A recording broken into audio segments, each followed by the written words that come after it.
बिस्मिल्लाहिर्रहमानिर्रहीम। मैं हूँ शाकिर अली, आप देख रहे हैं मेरा यूट्यूब चैनल। नाज़रीन, हम आज 2-3 टॉपिक डिस्कस करेंगे। पहला तो जो गुल प्लाज़ा कराची में आग लगी है, और दूसरा जो सोहेल अफरीदी की जो कल मूवमेंट थी हज़ारा डिवीज़न में, उसके बारे में हम डिस्कशन करेंगे। नाज़रीन, गुल प्लाज़ा जो है कराची में एम ए जनार रोड पे है, और जो है वहाँ पे कल हफ्ते से 10:30 बजे से आग लगी हुई है, और अभी तक जो है उसको कवर नहीं किया गया। अभी तक जो है ना आग लगी हुई है तकरीबन। नवीन गुल प्लाजा में तकरीबन 1200 शॉप्स थी, जो तकरीबन अब मलबे का ढेर बन चुकी है, और कल रात से जो है वो आग बुझाने की कोशिश की जा रही है, और अरबों मालियत का जो है नुकसान हो चुका है।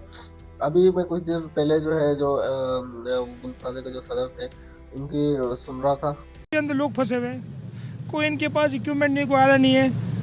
हम अपील करते हैं कि भाई आर्मी से, नेवी से कोई आके हमारे बंदे निकाले। अभी 2 डेड बॉडी निकली है झुलसी हुई, कोई सेटअप नहीं। हर 10 मिनट के बाद इनके पास पानी ख़त्म हो जाता है। माल तो गया, खेर है, हो जाएगा, सारी चीज़ें हो जाएंगी, जानों को कौन बचाएगा। तो वो कह रहे हैं कि अभी तक जो है 100 से 150 लोग जो है अंदर मौजूद हो सकते हैं, और जो काफ़ी देर से हमें कॉल करके कह रहे थे कि हम यहाँ पे इस जगह लोकेशन बता रहे थे, हम इस लोकेशन में खड़े हैं, हमें निकाल लिया जाए, लेकिन अभी तक हमको नहीं निकाला जा सका।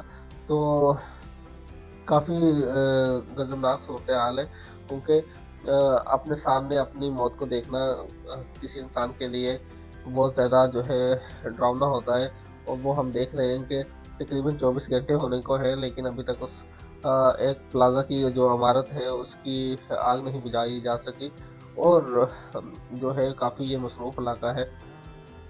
नाज़रीन, फायर ब्रिगेड जो है वहाँ पे पहुँची, कि वो जो उस प्लाज़ा के सदर है वो कह रहे थे, ब्रिगेड वाले कह रहे थे कि हमारे पास डीज़ल नहीं है, कभी पानी ख़त्म हो जाता था, और बहुत सारी उन्होंने देर की इस सारे चक्कर में। उसके बाद फिर नेवी को बुलाया गया। अब सुनने में आ रहा है कि पीआईए की जो फायर ब्रिगेड है उनको भी बुलाया गया है, और तारीख में पहली बार उनको बुलाया गया है आग बुझाने के लिए। नाज़रीन, अब देखें कि एक इमारत के अंदर, वो जो गुल प्लाज़ा है, एक पुरानी इमारत है, और उसमें वो आग लग जाना और वहाँ के फायर सेफ्टी ना होना एक सवालिया निशान है। और पहली बात तो ये है कि जो इमारत को उसको लुक आफ्टर करते हैं, उस लुक आफ्टर करने वाले लोग वो कहाँ थे जब उनको पता, ये नहीं पता कि इस इतनी 1200 शॉप्स है, और इसमें इतनी सारी जो है फिर आपके पास वो जो उस प्लाज़ा में जो सामान पड़ा है वो सारा वो अवेलेबल है। मतलब उसको जैसे फैब्रिक्स है या इस टाइप की चीज़ें हैं, कपड़े की दुकानें हैं, थोड़ी सी आग ही वो अपना काम कर जाती है।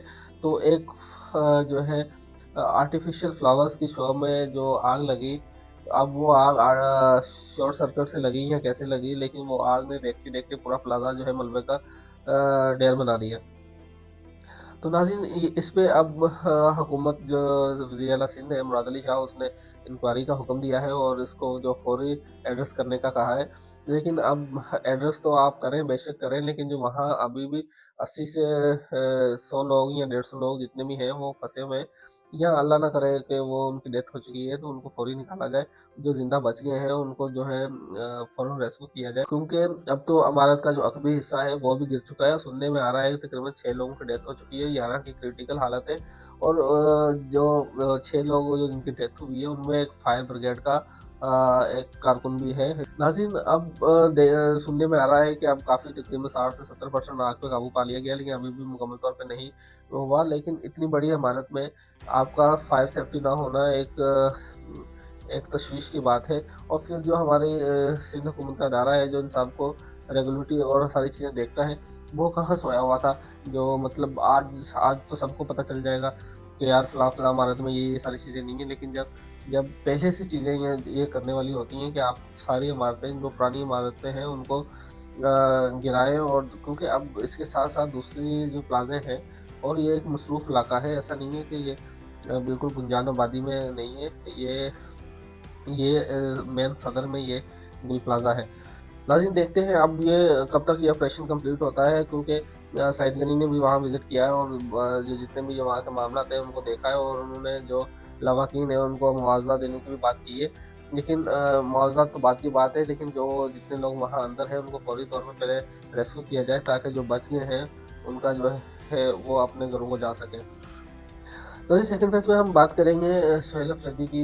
उन्होंने हज़ारा डिवीज़न से जो है शुरुआत की है अपने स्ट्रीट मूवमेंट की, जो 8 फरवरी की कॉल है उसके रिलेटेड कराची में भी वो आए थे और फिर वहाँ भी उन्होंने किया है, केपीके पंजाब में भी एहतजाज हुए हैं।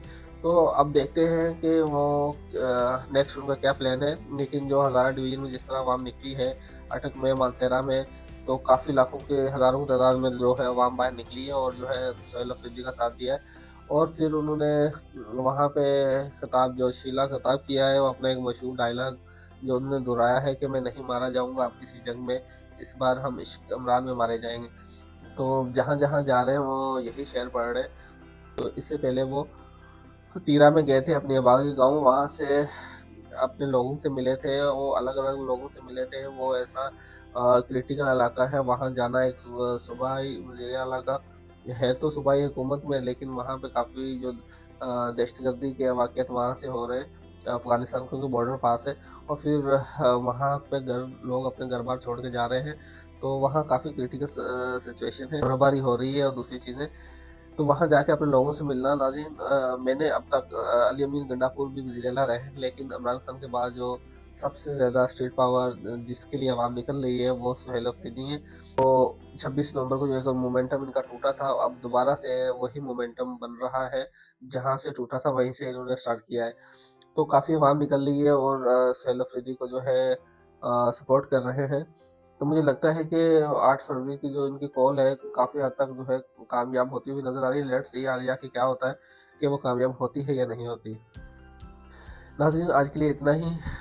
जैसे ही कोई नई अपडेट हमें मिलेगी गुल प्लाज़ा के हवाले से या जो भी मुल्क की सूरत-हाल से, हम आपके साथ शेयर करते रहेंगे। अगर आपने चैनल को सब्सक्राइब नहीं किया तो इस चैनल को सब्सक्राइब कर रहें ताकि हम मोटिवेटेड रहें और आपके लिए अच्छी-अच्छी वीडियो बनाते रहें। थैंक यू, अल्लाह हाफ़िज़।